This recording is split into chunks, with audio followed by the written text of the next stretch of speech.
میرا نام رام چند ہے اور میں ایک ہندو گھرانے سے تعلق رکھتا ہوں۔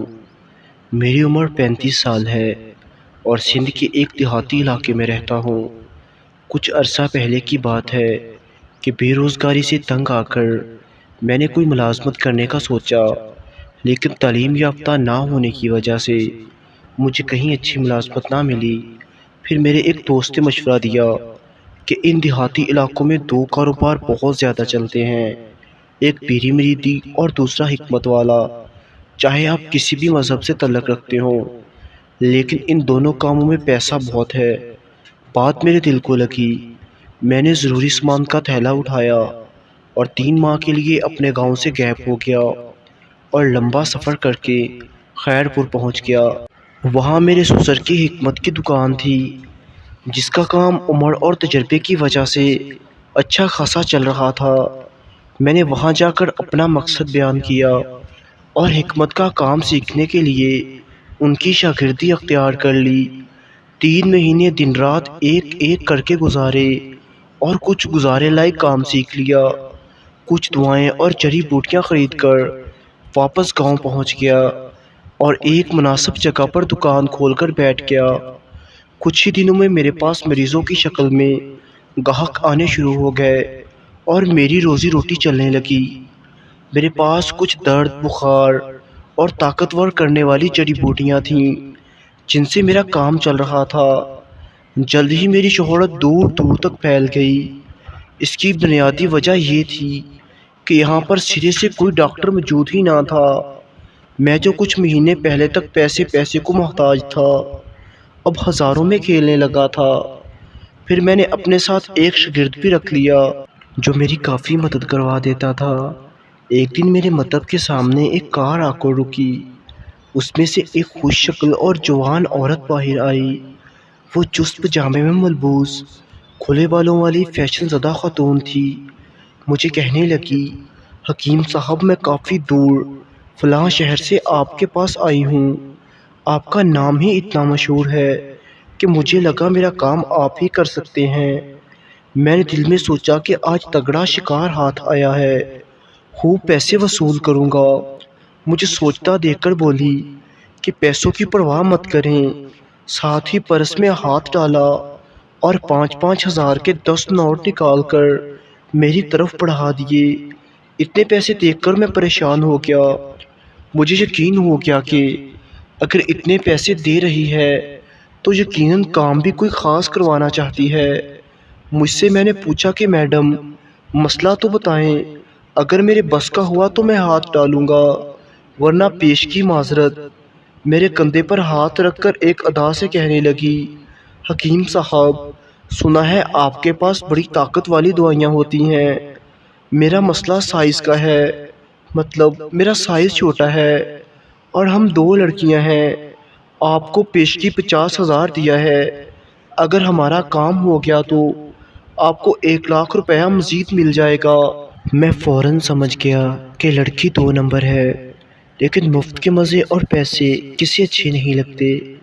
میں نے 50 ہزار جیب میں ڈالے، مطلب سے کچھ ضروری کام آنے والی دوائیاں اٹھائیں اور اپنے شاگرد سے کہا کہ میں میڈم کے ساتھ مریض دیکھنے جا رہا ہوں، شام تک آ جاؤں گا، دکان کا خیال کرنا۔ پھر میں اس خاتون کے ساتھ کار میں بیٹھا اور کار فراٹے برتی قریبی شہر کی طرف روانہ ہو گئی۔ میں خاتون کے جسم سے اٹھنے والی مسحور کن خوشبو اور آنے والے لمحات کو سوچ سوچ کر اپنی قسمت پر رشک کر رہا تھا۔ مجھے وہ سب باتیں یاد آ رہی تھیں جو میں آج تک لوگوں سے سنتا آیا تھا کہ کیسے ایک شہری حسینہ کا راہ چلتے میلے کچیلے آدمی پر دل آ گیا اور وہ اپنی خواہش پوری کرنے کے لیے اس کو ساتھ لے گئی۔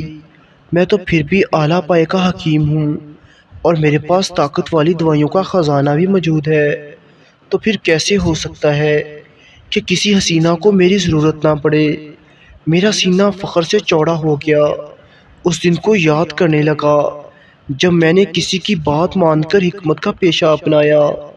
اس طرح کے خوشگوار خیالوں میں کھوئے ہوئے مجھے پتہ بھی نہیں چلا کہ کار کن راستوں سے ہوتے ہوئی ایک بڑے بنگلے کے مین گیٹ میں داخل ہو گئی۔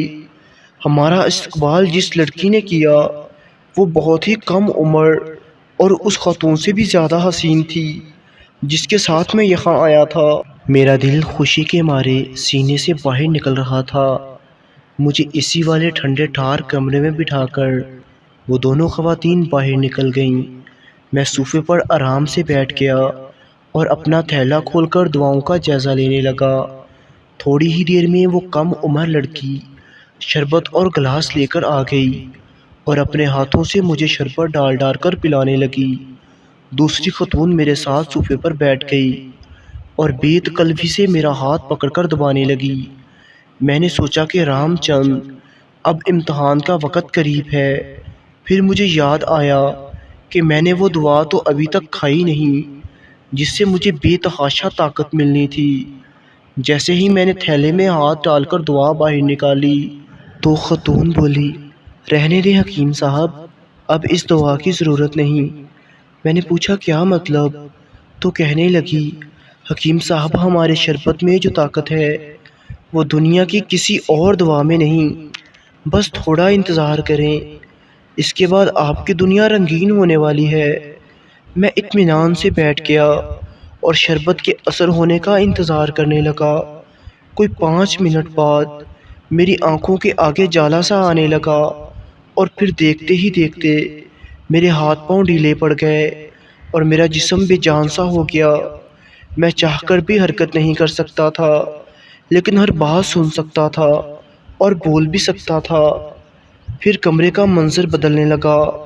وہاں 2-3 ہٹے کٹے مرد بھی پہنچ گئے اور خواتین اٹھ کر تھوڑا دور ہو کر بیٹھ گئیں۔ انہوں نے مجھے اٹھا کر بیڈ پر ڈال دیا اور سب سے پہلے میری جیب سے وہ 50,000 نکال لیے جو اس خاتون نے مجھے دیے تھے۔ پھر میرے اپنے جتنے بھی پیسے تھے دوسری جیب میں وہ بھی نکال لیے۔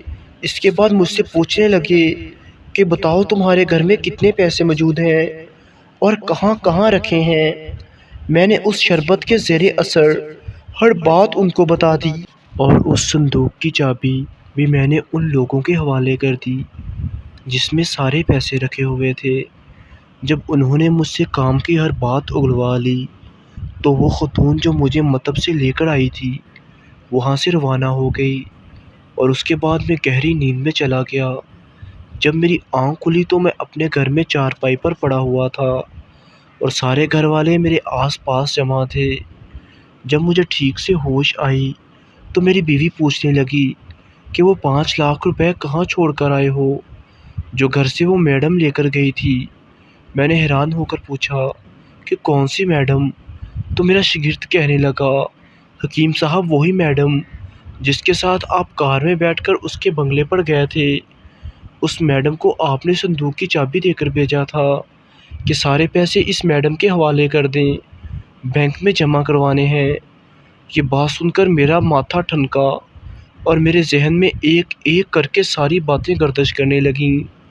مجھے سارا کچھ یاد آ گیا کہ میرے ساتھ کیا کیا ہوا تھا۔ میں نے گھر والوں سے پوچھا کہ میں یہاں کیسے پہنچا تو مجھے بتایا گیا کہ کوئی مجھے بے ہوشی کی حالت میں گاؤں سے باہر سڑک کے کنارے ڈال گیا تھا۔ میں نے اپنا سر پکڑ لیا۔ میں حسین عورت کے چکر میں کسی گروہ کے ہاتھوں لٹ چکا تھا۔ میں نے جو پیسے لوگوں کو جعلی دوائیاں بیچ کر کمائے تھے وہ ایک ہی دن میں لٹ گئے تھے۔ پیارے ناظرین، بتائیے گا کہ میرے ساتھ یہ سب کیوں ہوا؟ والسلام۔